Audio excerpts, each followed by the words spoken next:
കുട്ടി ഏതാ? ഞാൻ അപ്പുറത്തെ വീട്ടിലെയാ. സുജാതി എന്നാ പേര്. എന്ത് വേണം? ഞാൻ ചേട്ടന്റെ ഗാനമേള കേൾക്കാനുണ്ടായിരുന്നു. ഓ, എത്ര നന്നായി പാടി തുടങ്ങിയതാ, കഷ്ടമായി പോയി. എന്ത് ചെയ്യാൻ സുജാതെ, ആ നശിച്ച ചുമ. ചേട്ടന്റെ പാട്ട് എനിക്ക് എന്ത് ഇഷ്ടമാണെന്നോ. സുജാത എന്റെ പാട്ട് കേട്ടിട്ടുണ്ടോ? പിന്നെ ചേട്ടൻ ഇവിടെ ഇരുന്ന് പാടുന്നത് ഞാൻ എത്ര വട്ടം കേട്ടിട്ടുണ്ടെന്നോ. ഞാൻ പറഞ്ഞിട്ടാ അച്ഛൻ ഇവിടെ വന്ന് ചേട്ടന്റെ ഗാനമേള ബുക്ക് ചെയ്തത്. ആ ജുബ്ബയിട്ട് വന്നില്ലേ, അതാ എന്റെ അച്ഛൻ. ഓ, മനസ്സിലായി. ഉത്സവ കമ്മിറ്റിയുടെ സ്ഥിരം പ്രസിഡന്റ്. അതെ. ചേട്ടാ, അന്ന് ഗാനമേളയ്ക്ക് പാടിയ പാട്ട് ഒന്ന് പാടാമോ? അതിനെന്താ, എങ്കിലും ഒന്ന് പാടൂ. സുജാത അല്പം കഴിഞ്ഞു വരൂ. പ്രഭ അപ്പോഴേക്കും ഇവിടെ വരും. എന്നിട്ട് ഞാൻ പാടാം. അയ്യോ, ആ ചേച്ചിയെ എനിക്ക് പേടിയാ. ഞാൻ ഇങ്ങോട്ട് നോക്കുന്നത് പോലും പ്രഭ ചേച്ചിക്ക് ഇഷ്ടമല്ല. അതല്ലേ ചേച്ചി ഇല്ലാത്ത നേരം നോക്കി ഞാൻ ഇങ്ങോട്ട് വന്നത്. എന്ന് പറഞ്ഞാൽ പ്രഭ ഇല്ലാത്തപ്പോ ഞാൻ... ചേട്ടാ, പ്രഭ ചേച്ചി വരാൻ ഇനിയും താമസിക്കുമല്ലോ. ആ ഒരു പാട്ട് കേൾക്കാനാണ് ഞാൻ വന്നത്. ചേട്ടന്റെ പാട്ടെന്ന് വെച്ചാൽ എനിക്ക് ഭ്രാന്താ. ശരി, സുജാത അകത്തേക്ക് വരൂ. സംഗീതത്തെ സ്നേഹിക്കുന്ന ആരെയും ഞാൻ നിരാശപ്പെടുത്താറില്ല. വന്നാട്ടെ.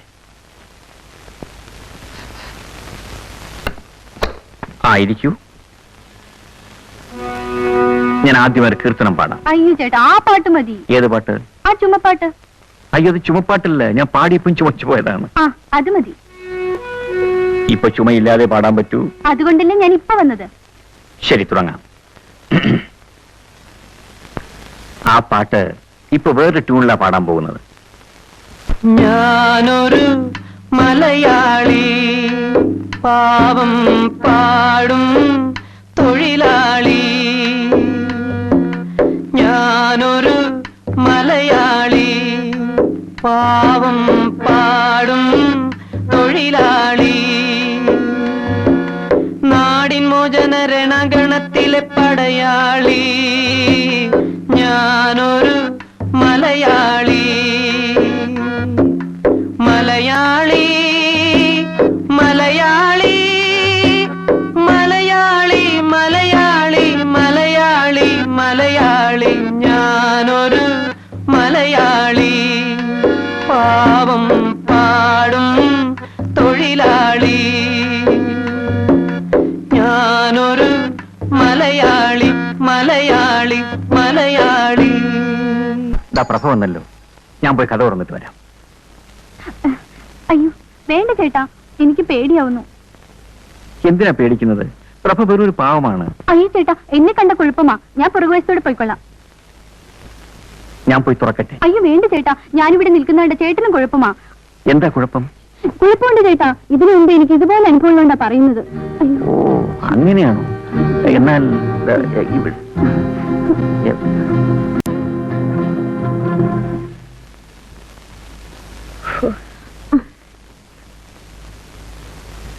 ആഹാ, ഇന്ന് പ്രാക്ടീസ് ആയിരുന്നോ? ആ, പ്രാക്ടീസ് ആയിരുന്നു.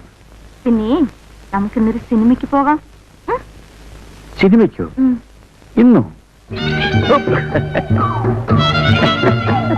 ശരി, കൊച്ചളയാ.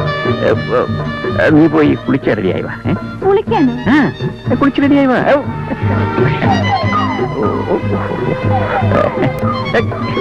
എന്താ ചിരിക്കുന്നത്? ഒന്നുമില്ല.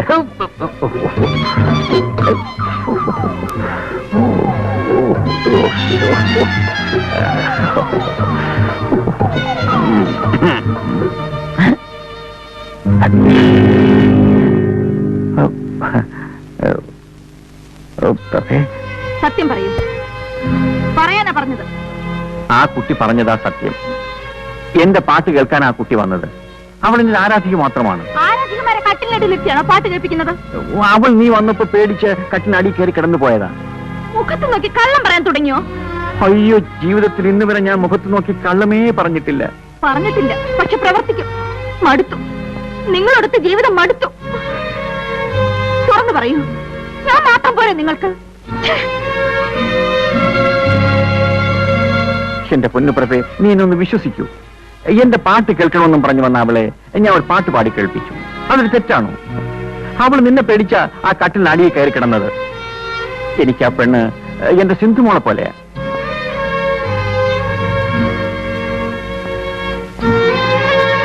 പ്രഭേ, മരിച്ചുപോയ എന്റെ അച്ഛനമ്മമാരാണ് സത്യം. നിങ്ങൾ എന്തിനാ കൂടെ കൂടെ മരിച്ചു വരെ പിടിച്ച് സത്യം ചെയ്യുന്നത്? അല്ലാതെ പിന്നെ നിന്നെ ഞാൻ എങ്ങനെ വിശ്വസിപ്പിക്കും? എനിക്കിപ്പോ വിശ്വാസമായി. നോക്കൂ, എന്തുണ്ടെങ്കിലും എന്നോട് തുറന്നു പറഞ്ഞാ മതി. ആ, ഞാൻ ഒരിക്കലും അങ്ങ് സംശയിക്കരുതായിരുന്നു. അങ്ങ് എന്നോട് ക്ഷമിക്കൂ. എല്ലാം എന്റെ സംഗീത ഭ്രാന്ത് കൊണ്ട് സംഭവിച്ചതല്ലേ. ഇനി ഒരിക്കലും എന്റെ പ്രഭ ദുഃഖിക്കേണ്ടതില്ല.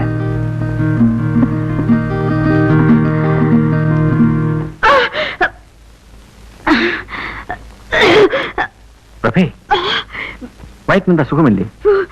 നീ ദഹിക്കാത്ത എന്തെങ്കിലും കഴിച്ചോ? കണ്ട കപ്പയും പുളിയും ചക്കയും ഒക്കെ വലിച്ചു വാരി തിന്നിട്ടായിരുന്നു. ശരി.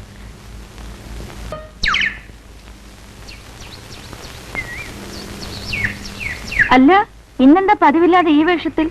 വിശേഷമൊക്കെ ഉണ്ട്. ഞാൻ ആരാണെന്നാണ് നീ വിചാരിച്ചത്? എന്റെ എല്ലാം. അതിലുമുപരി ഞാനൊരു ഗായകൻ കം മ്യൂസിക് ഡയറക്ടർ. ഈ കമ്മെന്നും പറഞ്ഞ് നടക്കുന്നതല്ലാതെ ചാൻസ് ഒന്നും കിട്ടുന്നില്ലല്ലോ. കിട്ടും, ഇപ്രാവശ്യം കിട്ടും. പുതുമുഖങ്ങളെ മാത്രം പങ്കെടുപ്പിച്ച് നിർമ്മിക്കാൻ ഉദ്ദേശിക്കുന്ന ഒരു സിനിമയുടെ ഡയറക്ടർ ഇന്ന് ഹോട്ടൽ പാരഡൈസിൽ വരുന്നു. ഞാൻ അയാളെ കാണാൻ പോവുക. ചിലപ്പോ എനിക്ക് സിനിമയിൽ ചാൻസ് കിട്ടും. അയ്യോ, സത്യമാണോ? ചേട്ടന് സിനിമ ചാൻസ് കിട്ടുമോ? എന്റെ ശബ്ദം കേട്ടാൽ ഏത് കൊലകൊമ്പനാ വീഴാത്ത. പാടുക മാത്രമല്ല, സംഗീത സംവിധാനവും നടത്തും. എന്റെ ദൈവമേ, എല്ലാം നമ്മുടെ കുഞ്ഞിന്റെ ഭാഗ്യമാ. ആണല്ലോ. പിന്നല്ലാതെ. ആ, എങ്ങളുടെ 50 രൂപ എടുക്ക്. 50 രൂപയോ? അതെന്തിനാ? ഇരിക്കട്ടെ, ഒരു വഴിക്കിറങ്ങുന്നതല്ലേ. തരം തരം. സാറിന്റെ പടം എന്നാ കളറില്ല? കളറ്. അല്ല, വേറൊരു സാർ എനിക്ക് ചാൻസ് തരാന്ന് പറഞ്ഞിട്ടുണ്ട്. ബ്ലൂ ഫിലിം കളറില്ല. അതിൽ ഡാലിയ കലക്കും. ശരിയാണോ സാർ? ശരിയാണ്, ഞാനല്ലേ പറയുന്നത്.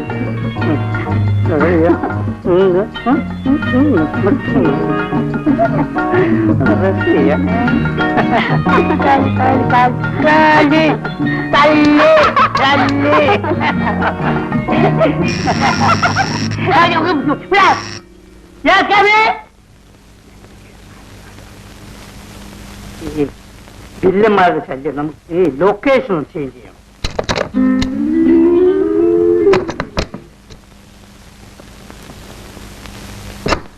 നമസ്കാരം സർ. സാറിനെ ഒന്ന് കാണാൻ വന്നതാ. എന്റെ പേര് രവിപ്രസാദ്. നല്ലൊരു ഗായകനാണ്. നല്ലതാണോ ചീത്തയാണോ നിങ്ങളല്ലേ അവിടെ തീരുമാനിക്കുക? അല്ല സർ, സർട്ടിഫിക്കറ്റ് ഉള്ള വലിയ കാര്യമായി. ഇരി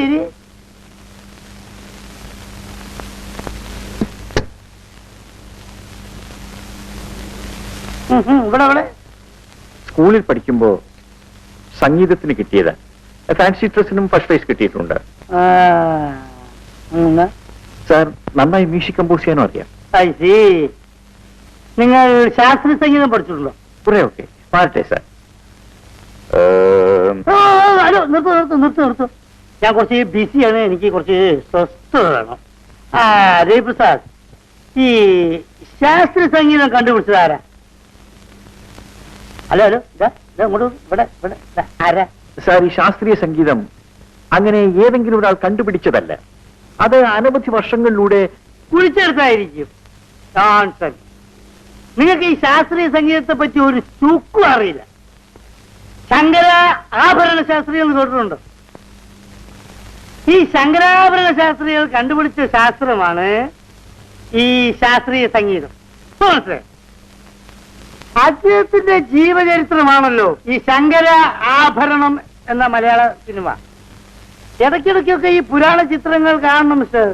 നിങ്ങൾ ഈ ഗായകനാണ്, മ്യൂസിക് ഡയറക്ടർ ആണെന്നൊക്കെ പറഞ്ഞ് ഈ ഫയലും തൂക്കി പിടിച്ചുകൊണ്ട് നടന്നുകൊണ്ട് ഒരു കാര്യമില്ല. ഫിഗറൊന്നും കൊടുത്തിരിക്കൂ. ഒരു ചാൻസ് കിട്ടിയാൽ രക്ഷപ്പെട്ടു പോയിക്കോളൂ. മനസ്സിലായില്ലേ? ഒരു ചോദ്യം ചോദിച്ചോട്ടെ, യേശുദാസിനെ കുറിച്ച് നിങ്ങളുടെ അഭിപ്രായം എന്താ? വളരെ നല്ല അഭിപ്രായമാണ്. ഒരഭിപ്രായം ചോദിച്ചാൽ നിങ്ങൾക്ക് ഇഷ്ടമുള്ള അഭിപ്രായം അങ്ങോട്ട് പറയാ. ഹലോ ഹലോ, അപ്പൊ ഞാന് അവിടെ വെയിറ്റ് താഴെ നിൽക്കും. ഞാനിപ്പോ വരാം. ഓക്കെ. നിങ്ങൾ രണ്ടുപേരും കൂടി ഇരിക്കും. എന്റെ പ്രൊഡ്യൂസർ താഴെ വന്നിട്ടുണ്ട്. ഞാൻ അദ്ദേഹമായിട്ട് സംസാരിച്ചിട്ട് ഇങ്ങോട്ട് വരാം. സാറേ എന്റെ കാര്യം അത് ഞാനൊന്ന് രക്ഷപ്പെട്ടെ, എന്നിട്ടല്ലേ നിങ്ങളെ കാര്യം. രക്ഷപ്പെടും.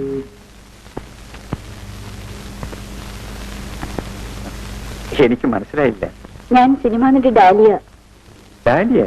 സിനിമ നടിയോ? അതെ, ഞാനിപ്പോൾ ഫീൽഡിലേക്ക് ഇറങ്ങിയതേ ഉള്ളൂ.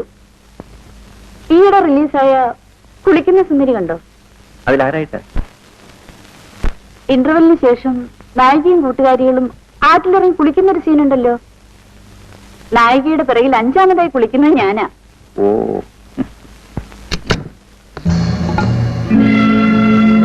ഇത് നിങ്ങളുടെ ഭാര്യയാണോ? ഭാര്യയല്ല, പക്ഷേ ഒരു പക്ഷേയില്ല. നടക്കണം.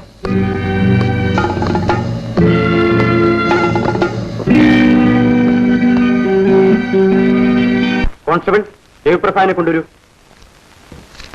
ഇവിടെ ഒപ്പിടും. ഇവിടെ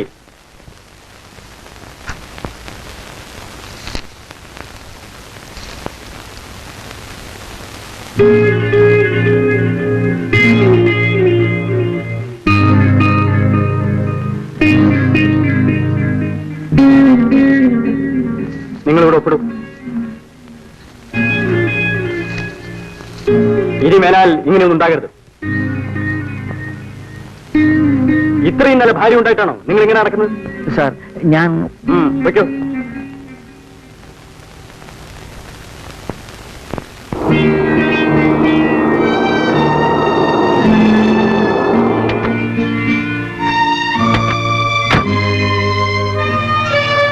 ടാക്സി വെയിറ്റ് ചെയ്യൂ. പ്രഭേ, സത്യമായിട്ട് മനസ്സറിയാത്ത കാര്യത്തിന് എന്നെ പോലീസ് പിടികൂടിയത്. പ്രഭേ പ്ലീസ്, ആ ഡയറക്ടർ എന്ന് പറഞ്ഞവൻ രക്ഷപ്പെടാൻ വേണ്ടി അതിനെ കരുവാക്കിയതാ. എന്റെ മണ്ടക്കേട്ടമേ, ഇനി എങ്ങനെ ഞാൻ സത്യം വിശ്വസിപ്പിക്കും?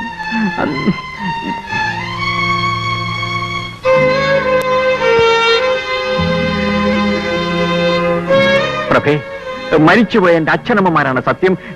നിർത്ത. നിങ്ങൾക്ക് ലജ്ജയില്ലേ മരിച്ചു വരെ പിടിച്ച് സത്യം ചെയ്യാൻ? നിങ്ങളുടെ സ്ഥിര ഇടമാണിത്. മതിയായി. നിങ്ങളുടെ ഭാര്യയെ ജീവിച്ചെനിക്ക് തൃപ്തിയായി. എന്റെ കയ്യിൽ നിന്ന് പണം വാങ്ങിയിട്ട് വേണം കണ്ടോക്ക് കൊണ്ട കൊടുക്കാൻ. അയ്യോ പ്രഭേ, അതാ പോലീസുകാരൻ. ഞാൻ എന്റെ വീട്ടിലേക്ക് പോവാണ്. അയ്യോ പോകരുത് പ്രഭേ. പ്രഭേ, നീ പോകരുത്. എന്നെ വിട്ട് നീ പോകരുത്. ദോ, നിന്റെ വയറ്റിൽ കിടക്കുന്ന നമ്മുടെ കുഞ്ഞിനാണ് ഞാൻ നിരപരാധിയാണ്. ഞാൻ വീണ്ടും പറയുകയാണ്, നിന്നാണ് മണ്ടക്കെട്ട അമ്മച്ചിയാണ്. നിന്റെ വയറ്റിൽ കിടക്കുന്ന നമ്മുടെ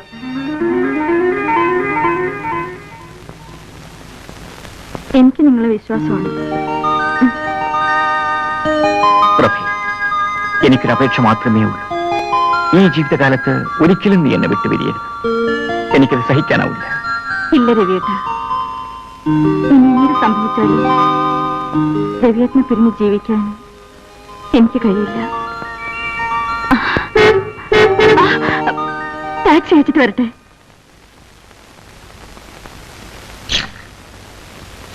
പോയിക്കോളൂ. ഒരു 10 രൂപ കൊടുത്തേ. 25 രൂപയോ? അത് കൂടുതല. അത് കൊള്ളാം. ടാക്സി വിളിക്കുമ്പോൾ ആലോചിക്കണമായിരുന്നു. എന്താ പ്രഭേ? ഞങ്ങൾക്ക് 25 രൂപ ആണെന്ന്. മിസ്റ്റർ, ഇതുകൂടെ കൊല്ലുന്ന ചാർജാ. അപ്പോഴേ സാറേ, ഓശാരമൊന്നുമല്ല. പെണ്ണ് കേസിന് പിടിച്ച സാറിനെ പോലീസ് സ്റ്റേഷനിൽ നിന്ന് ഇവിടെ കൊണ്ടുവന്ന ചാർജാ.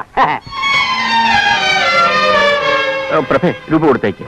നമ്മൾ എന്തിനാ ഇവരുമായി വഴക്കുണ്ടാക്കുന്നത്? നമുക്ക് അന്തസ്സൊക്കെ ഇല്ലേ? രൂപ കൊടുത്തേക്ക്. നടക്ക്.